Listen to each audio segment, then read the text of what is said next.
Hey there! Welcome to SkyGems Academy podcast.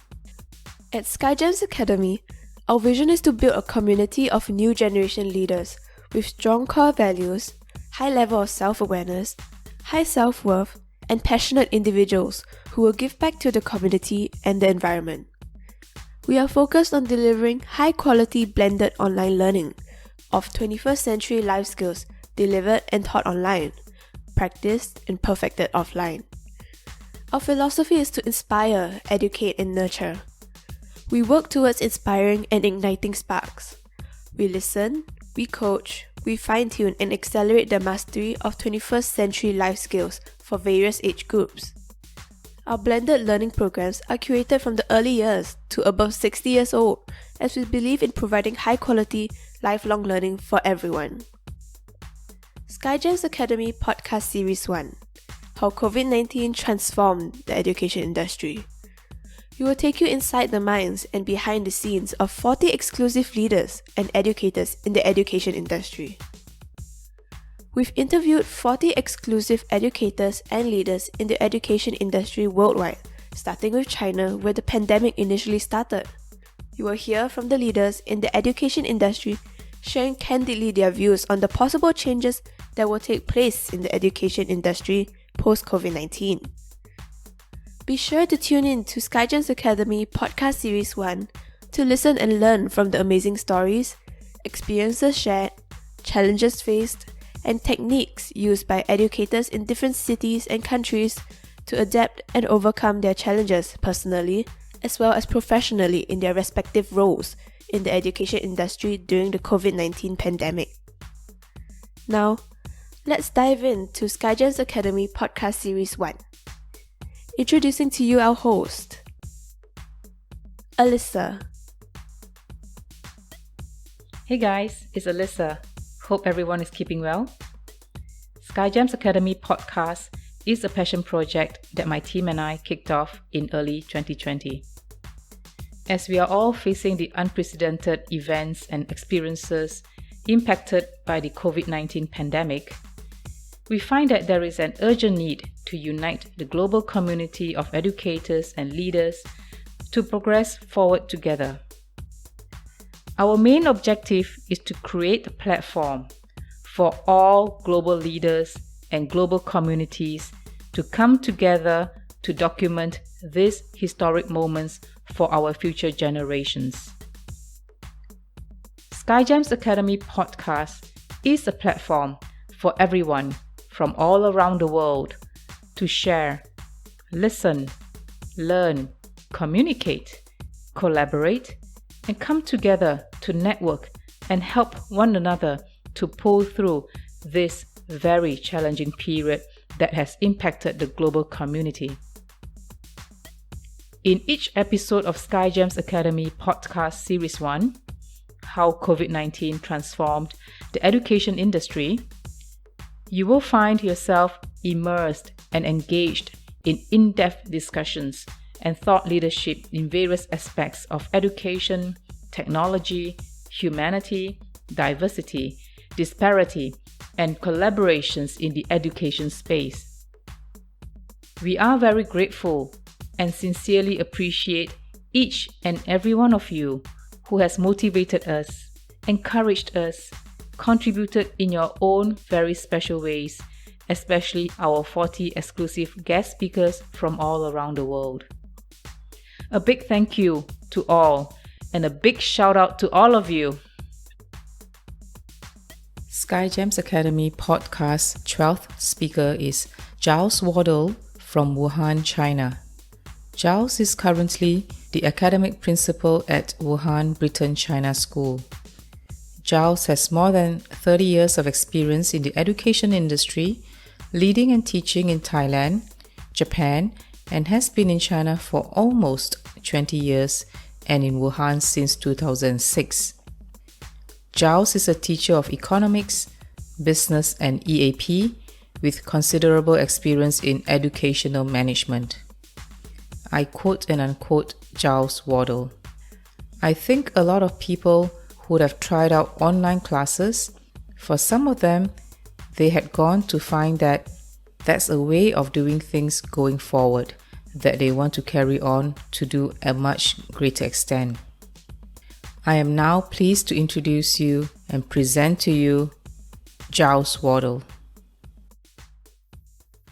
Today, in SkyGems Podcast Series 1, How COVID-19 Transformed the Education Industry, we have the honor and privilege of having Mr. Giles Wardle, who is right now in Wuhan, China, to share with you experiences. Welcome, Giles. Thank you for joining us at SkyGems Podcast Series 1.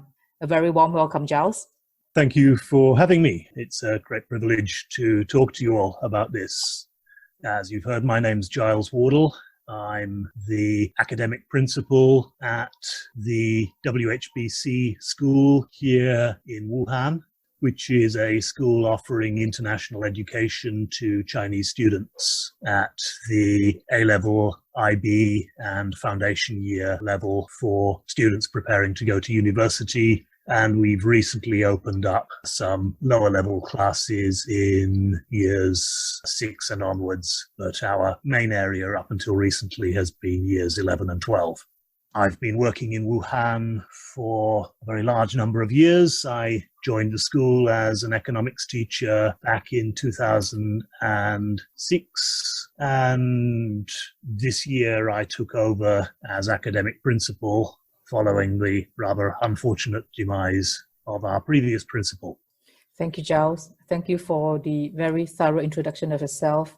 Really appreciate your time. And again, an honor and privilege to have you in our SkyGem podcast episode for today. Having stayed in Wuhan throughout the pandemic, and you have been living in Wuhan since 2006, it's really very privileged of us to have you in our episode today to share with us throughout the pandemic period that hit Wuhan city during the Spring Festival period of holidays in January. Would you be able to share with us the experiences back then, and how is it different now in Wuhan? Well, I think, like for a lot of people, the actual impact of the virus sort of came onto us fairly gradually. So before the Spring Festival, I think people were aware that there was a problem, but it wasn't until about a week into the school holiday that the local government worked out that they were needing to take quite serious steps to contain the virus, restricting travel, etc. And so we went into lockdown in our apartments relatively early on, I guess, in terms of the disease. At first, I think, again, people were not really quite sure how serious it was. Certainly from my point of view, I was thinking that this was rather similar to SARS, which I lived through in Dalian at that period. Yeah. And where the quarantine, although it was quite strict, did allow us to open the school to our boarding students. And so I was preparing for something along the lines that we would have sort of controls at the school.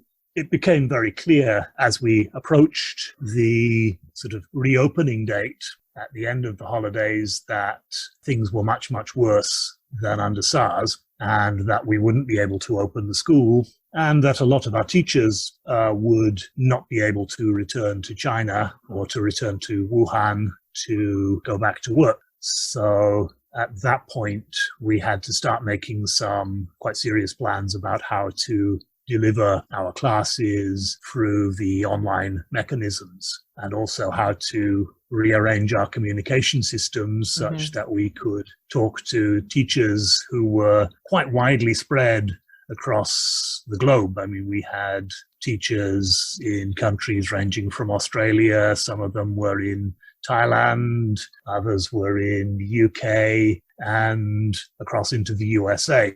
They were there because of the Spring Festival holidays, wasn't it? That everyone is out of town. Yes. And then this situation hit all of us. It's quite a big holiday for the school. I mean, we get 3 weeks off on a normal year. And so a large number of people will either take a long holiday somewhere other than China, or they will go back. They don't usually get much enough time off around Christmas, or certainly not enough to have a good visit. How about yourself, Giles? Were you staying put in Wuhan throughout the period? I hadn't had any great plans. I was thinking maybe of going away for a week or so sometime, but by the time I actually got round to planning the travel ban was in place for Yeah. Wuhan. And so I was just stuck here. So how was life like while you were stuck in Wuhan during that very initial period where every part of the world is still unaware of how serious the situation was? It was relatively relaxed quarantine environment here in Wuhan. It was possible to go out shopping, but sort of any kind of entertainment and non-essential type businesses were closed down very early on. So, for example, things like going out to restaurants or bars in the evening was not really possible. But initially, you could go to the supermarket and you could go to other sort of relatively essential shops without any difficulty. And then we got into a situation where we were actually locked down for around about a month and a half in the apartment blocks, and we had to rely on deliveries of food and essential items via sort of online delivery services because only essential people were allowed out at all. So for a period of a month or so, it was quite strict. It is, isn't it? And right now, the rest of the world is facing similar challenges. And Wuhan has lifted the lockdown some time ago. Things are back to normal now, I assume? Not quite back to normal, no. They have allowed in some schools year 12 students to go back in, and some of the junior school students are going back in. But most of our classes still have to be online. But in terms of other issues, like, for example, being able to go outside and go shopping, we are now back to near normal in that area. There are still restrictions on certain types of businesses. So in terms of the school, for example, we were able to get exams for A2 students in the school, but we will still have to hold our AS assessments online here, and the IB assessments were also held online. Wow. So there's a bit of a mix in terms of normalcy. Certainly. The challenges that you mentioned earlier on, where most of the teachers were across the globe due to the Spring Festival holidays, how did you overcome those challenges in terms of professional level as well as your personal level during this pandemic period in Wuhan? Well, I think in terms of that, we had to very quickly adopt some online teaching arrangements. So we adopted a platform called ClassIn. We had to make some fairly tough adaptations also to the classes because particularly early on, getting teachers into online classrooms was not easy. Initially, we were only really very successful in getting people who had stayed in China into class, and then obviously through the internet it doesn't particularly matter where you are, but for some teachers the difference in time zone was a significant obstacle. So in terms of scheduling classes, we ended up having some classes much earlier than normal. So we were having certain classes starting at 7:30 in the morning. I see. And we were also having classes which were scheduled quite late on in the evening, in sort of around about 6:30 or so, which I think dealing with Chinese students, they didn't find perhaps as unusual as Western students would, because they're quite used to this idea of having classes after normal school hours in a way that if you approached, I think, a British student, they would kind of go, oh, hang on, this is taking up an enormous amount of my day and I have better things to do. So yes, timetabling it was an interesting problem. Getting people trained up very quickly on a completely new teaching system was also quite difficult. I mean, I think in general terms, the platform we were using was relatively easy to use and self-explanatory, but there were bugs and glitches at the start. I mean, as with any new technology that people haven't used before. Just a matter of getting used to it, isn't it? Just a timing issue. Yes, and I mean, there are certain things about the interaction that are very different for a teacher who's used to teaching in a classroom environment where you can sort of physically see your students much more easily. You aren't in a situation where you're just seeing faces flashing across the top of the screen very briefly.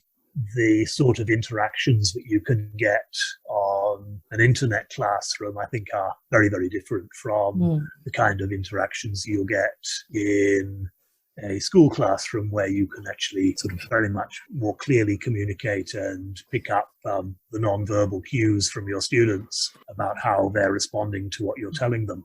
Yeah, So I think that took quite a bit of getting used to. the challenges that you mentioned on timetable, scheduling, new teaching systems, and also different interaction. Those are real challenges that we face throughout the pandemic, especially in the education industry. What are the changes and what are the things that you do in your school to overcome those challenges when it's faced? Well, a very important part, I think, was getting together a good team of people to look after the IT side of that. I mean, unfortunately, we have quite a reasonable IT team at the school. A lot of it at the beginning was about trying out the systems in groups where we got the teachers together to see how things could work. We had plenty of practice sessions on using the new technology, but also not new technology, but new to us, as it were. And also we set up groups on things like WeChat, where people could send in immediate queries about things which were going wrong in their classrooms or things that they needed to help with, and get suggestions from the other members of the teaching team who were generally available online at the time. I think one of the good things in that sense about the COVID quarantine is that a lot of people are sitting at home with nothing much to do. And so they were quite glad of the opportunity to sort of throw in suggestions about things like how to set up a test, how to use some of the functions in the classroom, and to share their experiences on what was working well and what wasn't working well. So we had a kind of ongoing learning environment for the teachers as well as for the students. And I think people were very, very willing to cooperate and put up with some fairly odd timetabling situations where people were working much later than they normally would or much earlier. But I think teamwork is very important. Yeah, I was just about to say, it looks like your team are very committed to make things happen and very adaptable to the changes, constant changes in the environment that they were facing. That's remarkable. Well, it is a very good team. A number of our teachers have been with the school for, not necessarily as long as I have, although we do have two teachers who've been here longer than I have, in fact. Wow. So at the core, we do seem to have quite a sort of solid basis of teachers who kind of are used to dealing with problems that are related to changes in the sort of local system. I don't think anybody had quite experienced anything quite as bad as this. Yeah, that's true. It is remarkable to hear your experiences. Thank you, Giles, for sharing. What are the lessons learned so far? I think one of them is that you can, get quite complacent about thinking that the situation will always be relatively normal. And so it can take a little bit of time to adapt to something as different as the quarantine issue has been in terms of COVID. I think, as I said before, really this idea that we were kind of thinking, particularly at the beginning, that it would be a bit like SARS, that it would go on for a few months of disruption, but we would relatively quickly get to a situation where the whole disease was under control. The other issue is, I think, at the moment, really in an area of great uncertainty, because we still don't really have any idea about which groups will be allowed to go back into school after the upcoming summer holiday. We've determined that we will be teaching online until the end of the summer, but we are rather hoping that by August, when we come back, that it will be possible to get students into the school. Obviously, if we can't, then we are probably going to have to beef up our systems for online teaching, because although the system is working quite well, it is certainly not very satisfactory in terms of a number of areas, particularly the interaction, the numbers of students who you can teach at a given time effectively, and getting good feedback to the students and checking that they're sort of engaged in the classroom is, I think, something we still need to work a lot on. And of course, I can't see this really becoming the new normal for a school like ours, but I think it will change a lot of people's attitudes to education, in terms of, I think, a lot of people who will have now tried out online classes. For some of them, they're going to find that that's a way of doing things going forward that they want to carry on to a much greater extent. And certainly it's something that we will want to sort of look into on a continuing basis, because obviously it's a possible area for expansion for the school. Certainly, I think with every crisis, there's opportunities. And I'm sure with this experience so far, we have all gone through, there's many pockets of different ways of doing things that could actually enhance or be extended in the education industry. How do you think COVID-19 has changed the education industry, Giles? And in your views, what are the major changes that will take place post-COVID-19? I think this is a very hard question to answer, to be honest. To a great extent, it's going to look at how quickly we can get back to what is the previous situation. I think it seems unlikely to me that we're going to move to a more online-based education system globally, but I think it will change some people's minds. So I think probably there's going to be a greater openness going forwards to people studying online. People will, I think, having been offered by their universities this year the only alternative, which was to study online, so to say, well, okay, why do I really need to travel overseas to a foreign university when perhaps they could be offering these kinds of classes without the necessity for me to make a very major shift in my physical presence. So I think it might well encourage some people to look at different ways of studying further education. I think, to be honest, the biggest issue for those of us who are working in the private sector is that the economic impact of COVID is going to be really quite severe. Very large numbers of people are going to be affected quite seriously by the financial implications of this. And being somebody who works in effectively a luxury industry, it is likely, I think, that we're going to see a slight downturn over the next year or so in the numbers of students coming into our pre-university programs. Because a large number of people will have to rethink whether that's something they can actually afford going on for the next year or so.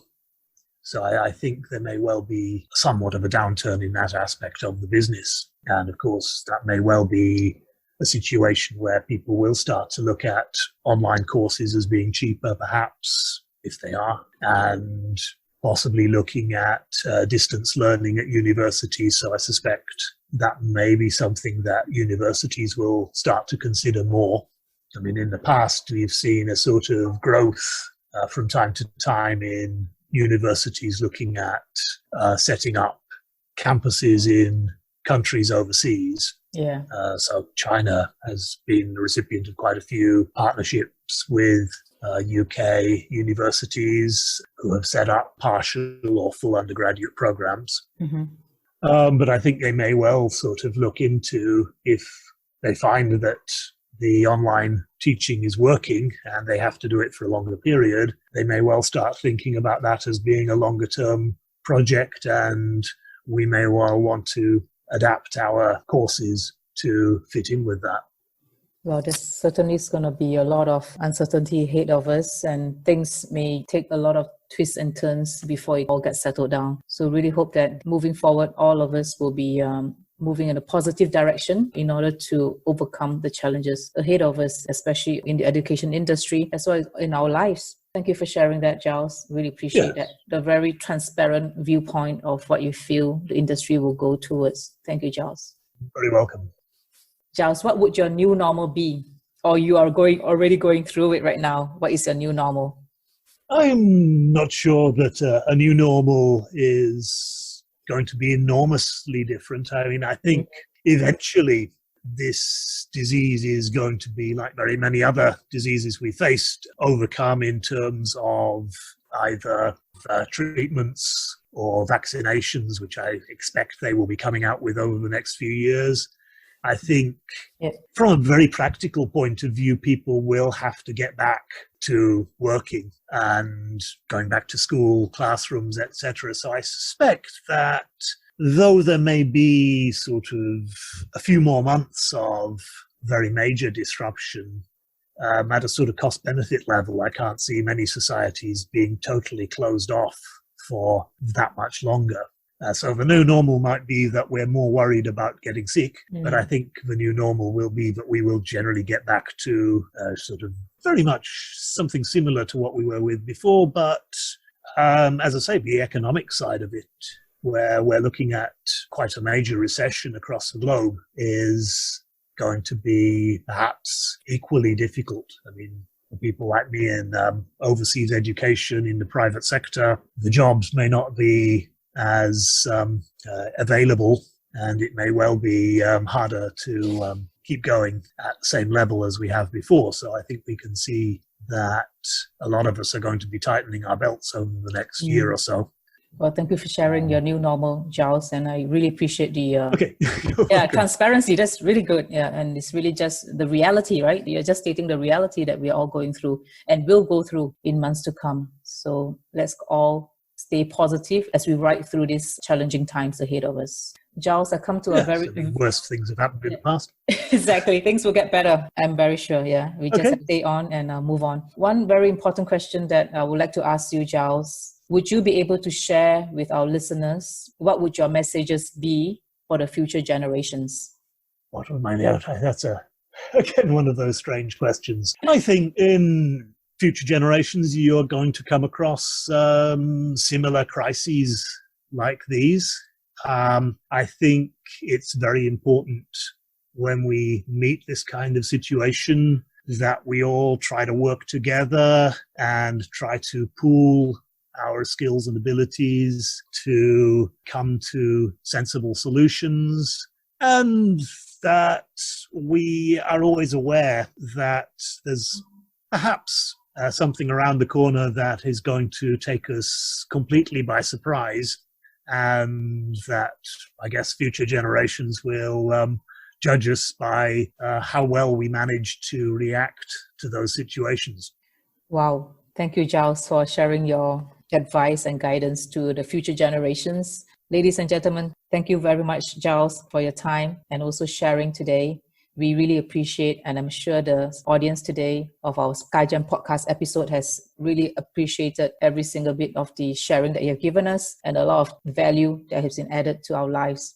Thank you, Giles, for your time, and really thank you. Great honor and privilege to have you on our podcast today. Thank you, Giles. Thank you for having me.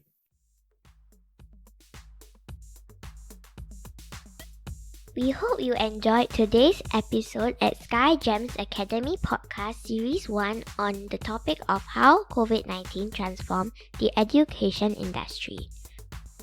If you enjoyed today's episode and you love the vision and mission of SkyGems Academy, can you please help us to convince others to tune in to SkyGems Academy Podcast too? Please kindly subscribe to SkyGems Academy Podcast. Please also kindly leave a quick review and rate SkyGems Academy Podcast on Apple Podcasts, Spotify, Google Podcasts, Anchor.fm, Breaker, and various SkyGems Academy's podcast channels. That would mean the world to us, so thank you so much for your support. Visit our website at www.skygemsacademy.com to find out more about our distinguished speakers and about SkyGems Academy. We appreciate you and your continuous support. Thank you for tuning in to SkyGems Academy Podcast. High five and peace out!